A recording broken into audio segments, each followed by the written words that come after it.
This is John Black, super chemist, still talking about Planck's units, Planck's reduced constant. So how do you get from the length to the time? Okay, the first time that it makes sense to use the letter C, okay, and he don't even do that. Yeah, he got no common sense. Now let me ask you, man. Now we had this right in meters, okay.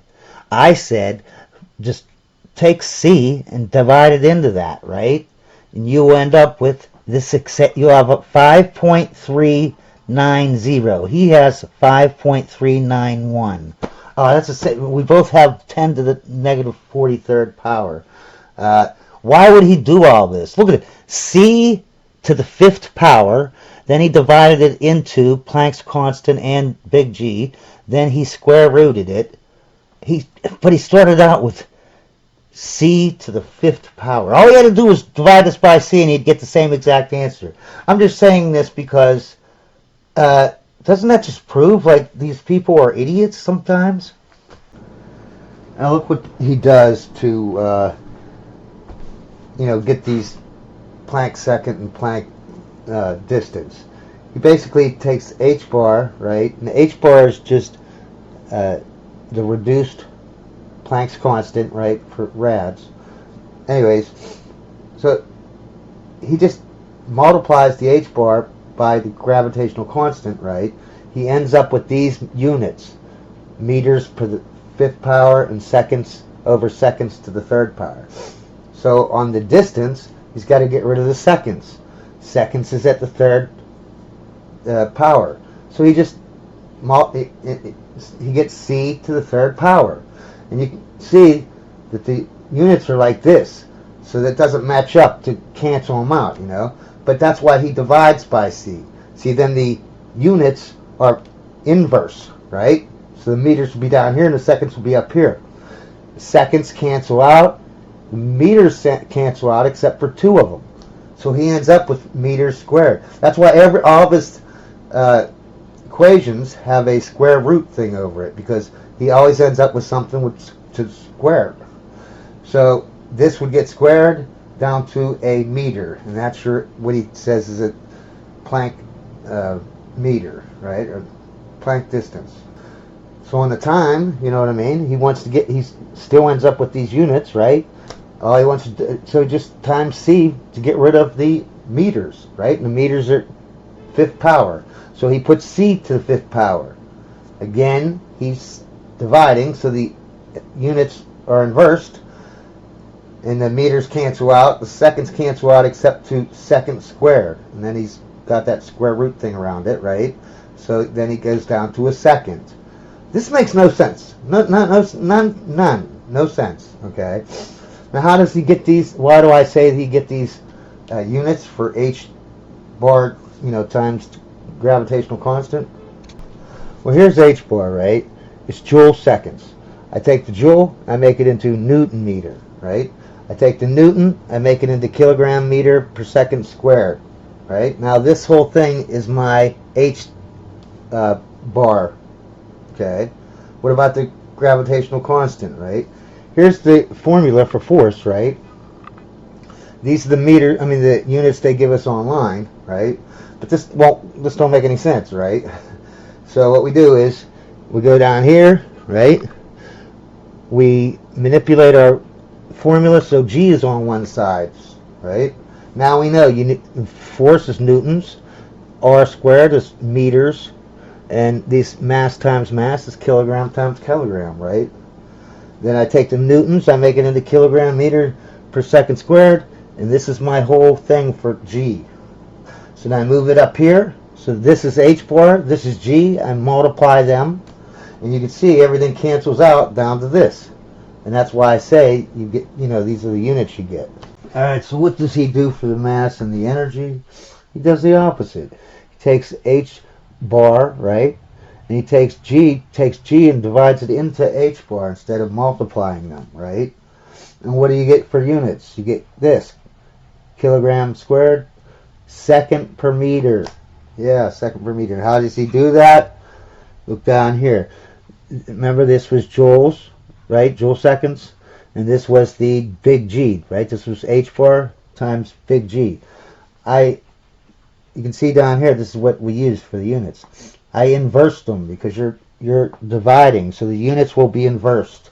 So it'll be like this times this, and then you end up with this, which is what I put up here, right?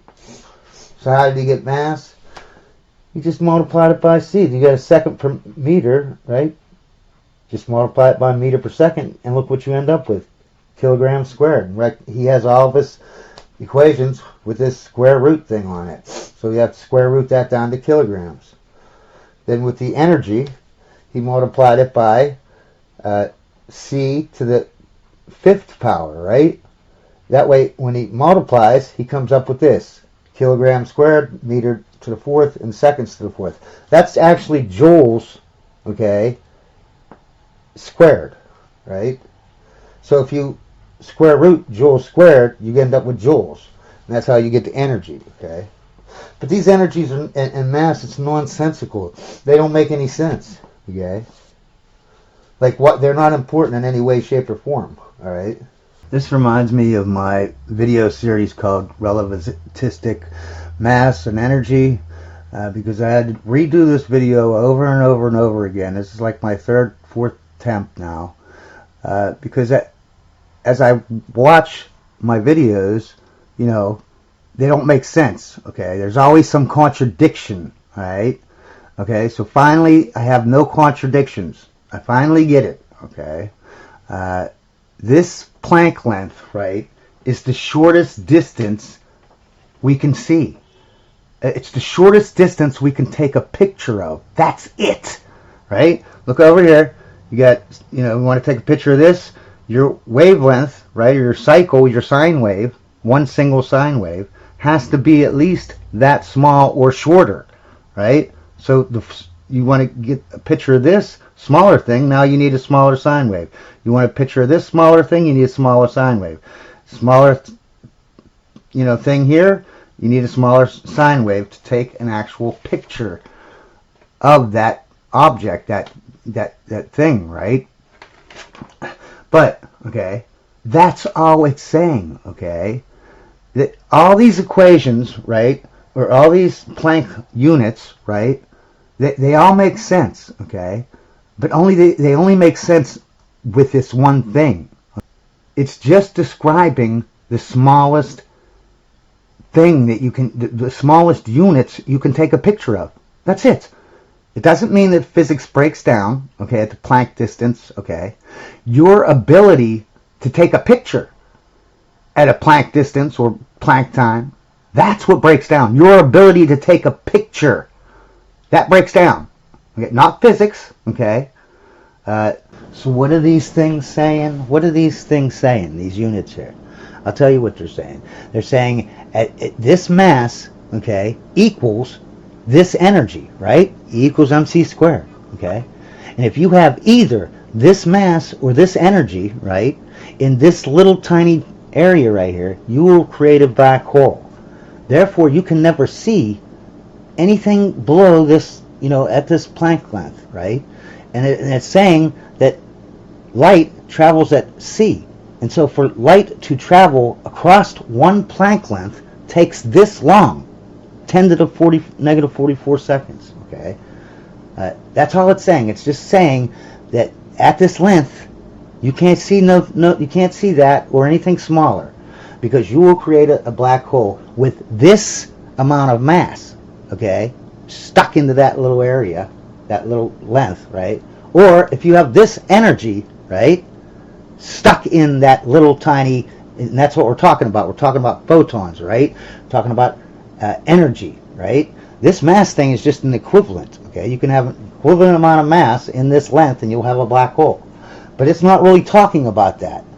It's talking about the energy of a photon when you're trying to take a picture of a particle, right? One of these particles, that you will create, you can't see below that, okay? It's about the energy of the photon. This, at this Planck length, that's it. You can't see below that, okay? Because the energy you need to look at that thing to take a picture is this energy right here, these joules right here. And that is the energy needed to make a black hole. And this mass is all it is just an equivalent to what the energy is. Okay? And the time is just basically the time that it takes for the light to travel across this Planck length. That's it. And I want you to think about it. At these, like at this Planck length, right? There's no things there. An electron is more giant than that. There's nothing that tiny that you're going to look at. Okay, all this is just on paper, basically. All right, and all it is saying, is that at this length, right? And if you have a mass in that same length of distance, right, or you have this energy in that length, right, then you will have a black hole. Okay, and so this is basically these Planck units. They're just telling you where your ability to see something by taking a picture, right, it breaks down. Not physics, okay, just your ability to see. Okay, now let's look at so the equations are sensical, okay, in the idea that they're telling you what is the smallest thing that you can take a picture of before you make a black hole. That's all it's saying. So it is total sense, okay? When you think of them as the units that are the tiniest units you can have, like this length is the tiniest length that you can have. You just can't have a length tinier than, no. You just can't see a length that tiny. And because you can't see it, you're trying to use your emotions and your feelings to assign something that should not be assigned. And that is that physics breaks down. No. Physics don't break down. Your ability to see breaks down. Okay? If you peer over your neighbor's fence and you see the cookouts and you see the this and the that, and then he puts a fence up that you can't see through, and it has a roof too, and there's no way from any frame of reference that you can see inside that fence. It doesn't mean that physics broke down in that yard, okay? The same stuff is still happening, you just can't see it, okay? And you don't have to make stories up about how, oh, now my neighbor, he's in some kind of quantum state that no one can ever see him. No. You can't see him, okay? Just like this length. This length exists, everything below exists, nothing changed with physics. The only thing that changed is your ability to see it. And since you can't see it, you're going to make up stories. I get it, okay? So let's see if this is right, okay? Let's put in regular formulas that we know about, right? And see, does this correlate to a black hole being created by using smaller and smaller light, more and more stronger light, you know what I mean? Does it correlate with what we can take a picture of? Because that's how you take a picture, right? A picture, you snap it, a shutter opens up, right? And all the photons that have been hit off of that person, you know what I mean, from your flash bulb, right, comes into the detector. That's how you take a picture, right? That's how we take pictures of tiny, tiny things, and we use computers, right? And we throw photons, we collect the photons, and then the computer puts it on the screen so we can see it, okay? Our ability to see below this Planck length, yeah, that's what it's telling. That's all this is telling. So let's go to this first formula, right? This is the escape velocity formula right here, right? Basically, what we're going to do is, right, we're going to take this V, right, we're going to change it into C, because if your escape velocity is C, that means you're a black hole, because you can't escape unless you're going that velocity, right? So if you're higher than C or C, nothing can escape, right? So let's change this V into a C so that we are making a black hole, right? And then we will square everything to get rid of the square root thing. And here we go over here. We got C squared, and we got the square root thing gone, right? Now notice this R. The R has a subscript S now. Didn't have no subscript here. Now it does. Why? Because that's radius is the Schwarzkopf radius, right? Or Schwarzschild radius. So that means that it's a black hole. You know what I mean? Right? That's the Schwarzkopf's radius is the radius you'd have to have.